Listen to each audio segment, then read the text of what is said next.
Hey everyone, welcome back to the Underswell. I'm Derek Sabori, and today we are here with another special edition, these product reviews, where we're going to dive into products and ask the question, how sustainable is it? Or how eco is it? Or whatever language, whatever marketing language they are using, we're going to put it to the test to see really how sustainable it really is. All right?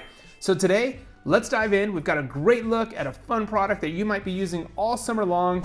It's the Igloo Cooler. And that's right, the Igloo Cooler, that famous Igloo Cooler that has been around forever, but they've been putting a lot of effort into more sustainable materials, making it more eco. So today, let's dive in and have a look to see how eco, the new ECOCOOL Cooler series from Igloo really is. Stick with me, we're gonna run through it, look at the product, get our hands on it, and have a look and dive in. Ready? So when we do a quick look at the website says that Igloo now is committed to eco-friendly initiatives. So that's great, that's easy for us to understand, but I wish they would use language that was a little different.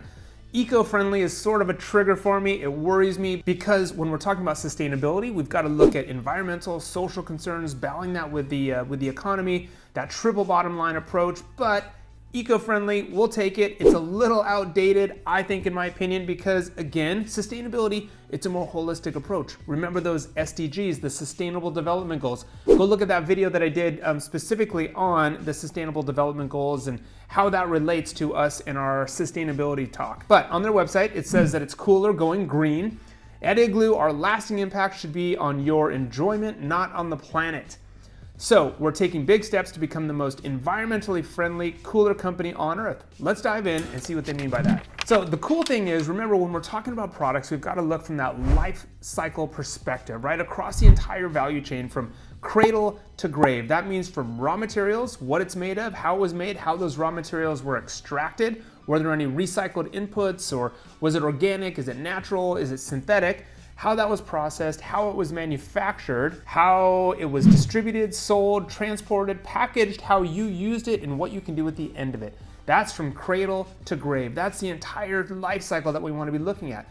And all along the way, we want to know how people were treated and what type of energy we use to power the whole thing, right? Ideally, going forward, what we want is everything powered with renewable energy, renewable inputs, renewable energy, and of course, a just supply chain where people are treated fairly. So Igloo is saying that they are the world's first hard side coolers made with recycled plastic.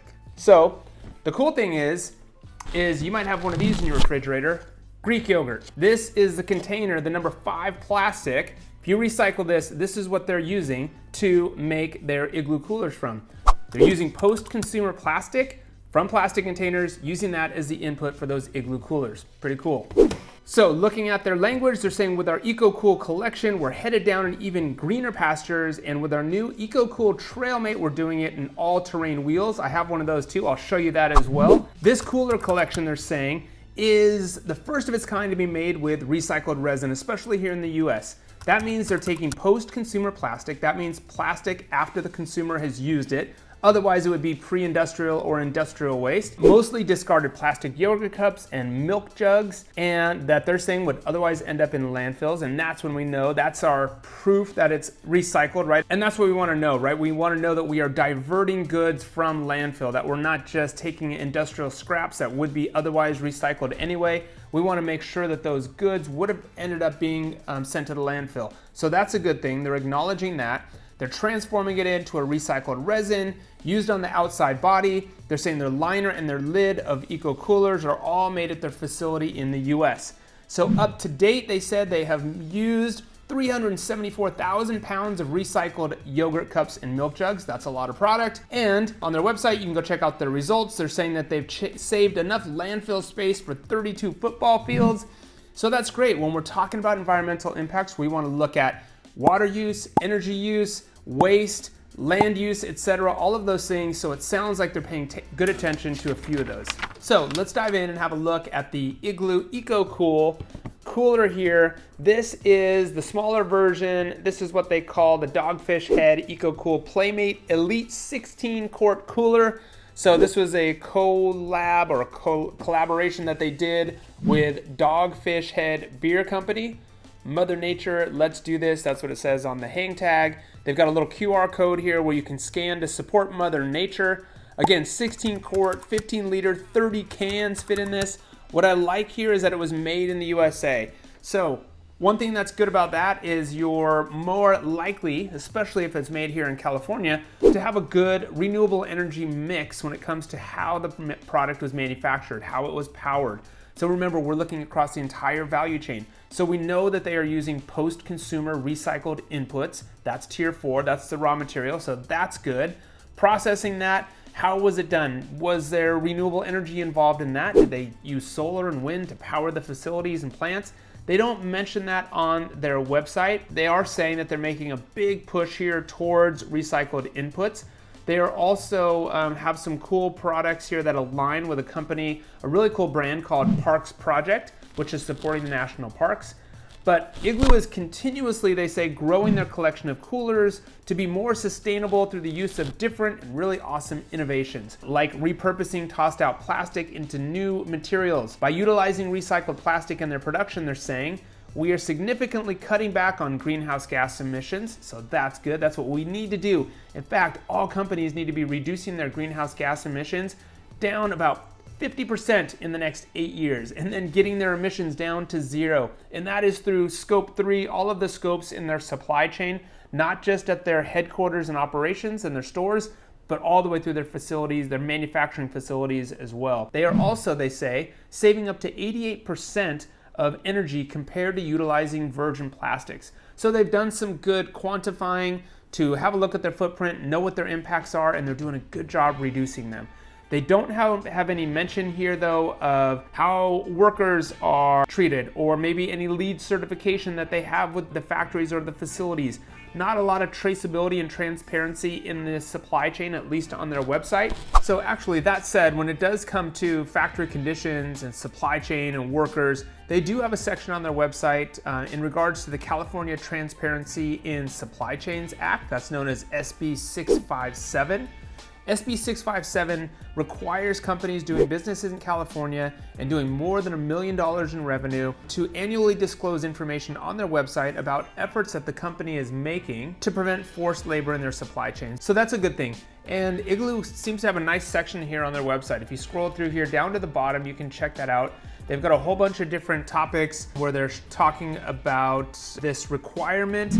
They're talking about verification. They're saying that we verify that our supply chain is not tainted by slavery or human trafficking by directly approving the materials that are used by our suppliers, so good traceability in their supply chain, working closely with suppliers and locking in their sources of supply, so that's good. They assure these things ourselves, so they're doing what we call first-party audits and do not allocate this responsibility to a third party. Auditing, all of their suppliers have passed a rigorous social compliance audit, which is good. So it sounds like they've got a good social compliance department to ensure that all workers are paid a legal wage and that the facility is free from coerced labor. When an independent third-party audit is not available, we audit them ourselves. And the audits are generally announced rather than unannounced. So that means they kind of give the factory a heads up. Unannounced is good because it just sort of surprises everybody and you can catch anything that you're looking for. But they're saying because those unannounced ones require significant supplier cooperation and involvement, but the audits always include random documentation checks designed to detect slavery and human trafficking. So it does seem that Igloo is going sort of above and beyond what is just required of law. They require that all their suppliers agree to their code of conduct, which is their general rules of operation, what they expect, the rules that they expect their facilities and manufacturing partners to abide by. And our social compliance system relies more heavily on audits and certifications, since we assume that individuals who conduct human trafficking would have no hesitation to falsify a certificate.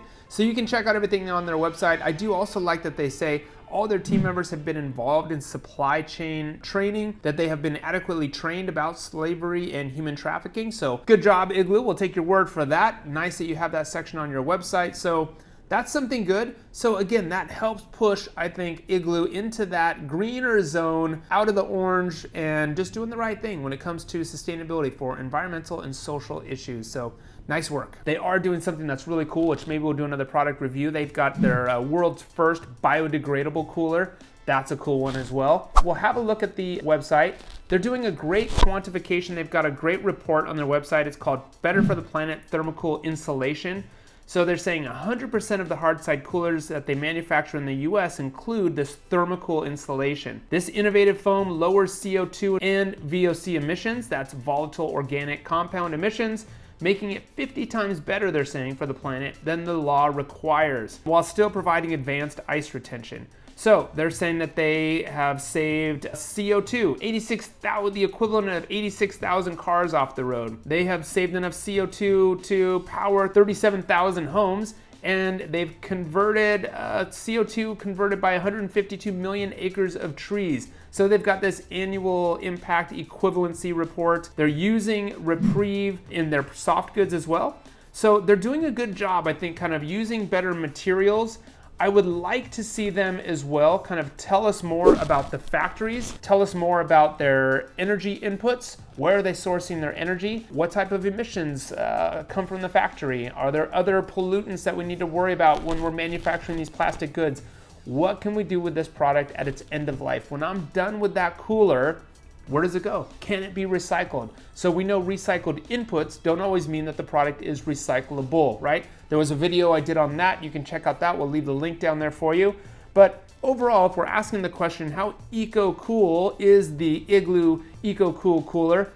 I would say it's pretty eco-cool. You know, especially them being the first to have these great post-consumer recycled inputs. I know that they have put a lot of effort into building out this supply chain. And it's not cheap. It's not the cheaper way to do it. So I really applaud them for their commitment and kind of swimming upstream in this field. They're being an innovator, I think. And they've got a great range of recycled products. Have a look. I'll give you a look here. You can see the Igloo, their EcoCool Latitude, the 60-quart roller cooler. This is a big one. It's got a great big opening. You can fit a whole bunch of stuff in there. Rugged wheels to help pull this over all terrains. You'll really like this one as well. So both of these are great products to have in your arsenal. Keep them in there in your garage or wherever you're going to keep them for summertime activities, getting out there, packing all your goods in there, just having fun, but knowing that you're doing it in a better way, committing to a company who's really putting an effort into sustainability. Seems like there's a lot more to do, but guess what? On our kind of sustainability meter, they're definitely not in the red zone. They're kind of moving out of the orange zone, kind of up into the green zone. There are other things I would like to see Igloo continue to do, but hey, I bet you that's coming in the future. So let's put them up into the green zone. We'll say, hey, you know what? This product is actually pretty sustainable, pretty eco-cool. So good job, Igloo. And that's it. If you like this type of video, you want to see more, make sure you hit the subscribe button, follow along with all the videos we're doing so that you can keep learning more about sustainability. And hey, if you want to join our newsletter club to get Monday, Wednesday, and Friday emails on multiple topics, things that you need to know, things that are in the news, and future innovations when it comes to sustainability, make sure you subscribe down below and we'll get you on the list. We've got a great LinkedIn group as well that I want you to join so we can have some conversations. But that's it for now. I'll see you at the next product review. Thanks for watching.